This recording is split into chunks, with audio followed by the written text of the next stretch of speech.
Everyday Spy. One life, no compromises.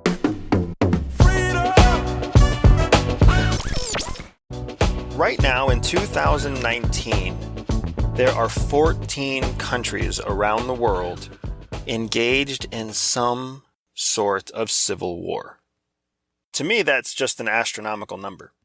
There are some of these countries that make headlines, like Syria or Yemen. And then there are other countries that just get ignored, like Paraguay or the Central African Republic. But around the world, individuals like you and me are fighting and dying for something that they believe in, or at least something that they think they believe in. Now in America, the idea of our Civil War is distant. It's history. It's 150-year-old history. When I think about the Civil War, I often think about sleepy high school history classes and history teachers that just kind of were boorish and nosy and always threw chalk at me to wake me up. And the Civil War seems like it's something that's common knowledge to us as Americans. But while I've been traveling the country promoting everyday espionage and promoting our newest brand, Everyday Spy, what I'm learning is that maybe some of the knowledge that I always thought was common isn't common at all. That some of the fundamental knowledge that we believe we know about the Civil War may not actually be correct. It may not be as common as we think to understand the whole truth. And being a student of espionage, this is especially interesting to me because espionage is all about choosing which information to share and which information not to share. It's about hiding the truth behind a veil of secrets. And more importantly, espionage is the tool that we use so that we can find the truth that's being hidden from us, so that we can find the information that's being kept from us. So imagine what I felt when I started to realize that there are certain pieces of our own history that are being emphasized while other pieces are being glossed over. Fundamental issues surrounding the Civil War that were simplified into these simple, memorable statements so that any 8th grader in any public school around the world could pass a test and move on to high school. I wonder, what could we learn about how we think as adults if we chose to reflect on what we remember from the Civil War? So that's what I'm going to do today. I'm going to get a little history geek on you. I didn't know I was a history geek until I found myself jumping from national battlefield to national battlefield in a 32-foot Winnebago, but here we go. In season 1 of the podcast, we discussed the 4 core motivations that drive all people. For those of you who remember that episode, it was called R.I.C.E, R-I-C-E, and it was an acronym. R.I.C.E stood for reward, ideology, coercion, and ego. If you haven't heard the episode, take a chance when either now or when this episode is over, go back and listen to it, come back and listen to this again. It'll all make more sense. But the focus of this conversation today is going to be around the I, ideology. We talked about how ideology is the most powerful of all motivational levers. Ideology is what convinces people to kill other people. People die for what they believe in. They die for their ideology.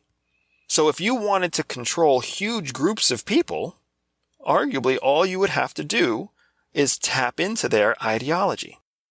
Now, it's the same thought that makes us proud to be patriots or proud of our particular religion that is also a terrifying vulnerability that can be manipulated.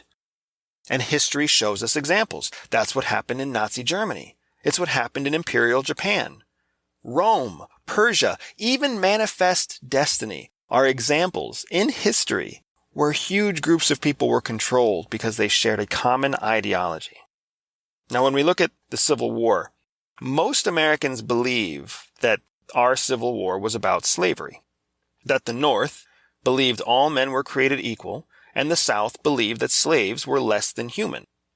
And we also come to commonly believe that the federal government under our heroic president at the time, Abraham Lincoln, was just doing what they had to do, what was just and right, in order to liberate an enslaved people in America from Southern oppressors. There's a second school of thought out there that debates the first, and the second group believe that what the Civil War was about was actually individual state rights. Now, I'll admit that the group that argues about state rights is largely Southern states, but they have a point. They're believing, their argument is that the federal government was overstepping constitutional state rights at the time, and that Northern oppressors were trying to undermine Southern rights and the Southern economy, which was heavily dependent on manual labor at the time. So right away, whether you grew up in the North or grew up in the South, you might have two completely different ways of looking at the fundamental reasons behind the Civil War. Now, we're one country, one wealthy, united, global power. And right away, we have two fundamentally different perspectives about this massive piece of our history. And while neither answer is technically a wrong answer, both answers are actually incomplete. The slavery argument and the state rights argument are powerful examples in our own real life that show us how ideology can be twisted to shape our perspectives. Let's look at some facts. At the time of the Civil War, slavery was a common practice throughout the United States. In northern and in southern states, Americans owned slaves. There were liberated slaves that lived in the North, and there were liberated slaves that lived in the South. And in the North and the South, any former slave, anybody with non-Caucasian skin was not treated as an equal throughout the country. The issue of slavery was relevant in politics at the time, but it was considered a topic that should be avoided because it was kind of low level. It wasn't at the top of anybody's priority list. There were more important issues that were facing Americans at the time. And it's interesting because the biggest issue facing Americans in 1860, in the year immediately before the Civil War, the number one issue was Western expansion. Western expansion was the movement of Americans from the original colonies on the east through to the west as far as California. After 100 years of conflict, America had finally acquired land that reached from sea to shining sea. Now, for the federal government, this was a strategic imperative to maintain control of a single, unified country that went from the Pacific Ocean to the Atlantic Ocean.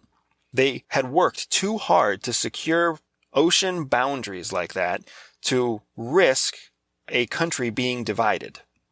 New lands to the west, as part of Western expansion, were being granted statehood, and part of that process meant that these new states had to create new state constitutions.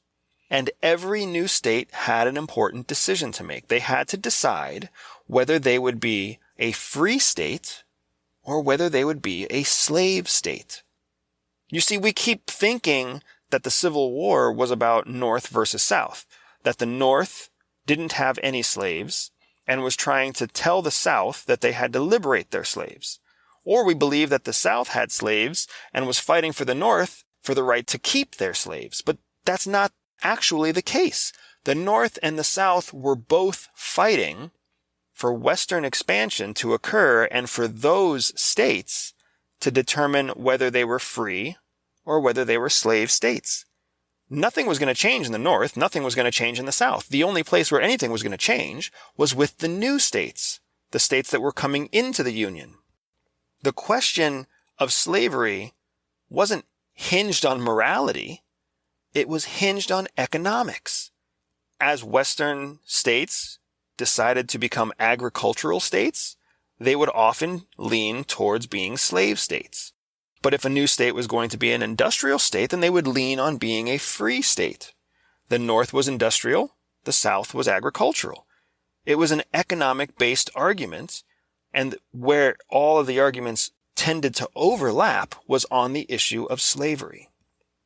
Now, if I haven't already lost you with my boring history talk, stay with me a little bit longer, because this is where it starts to become relevant with the world that we live in today.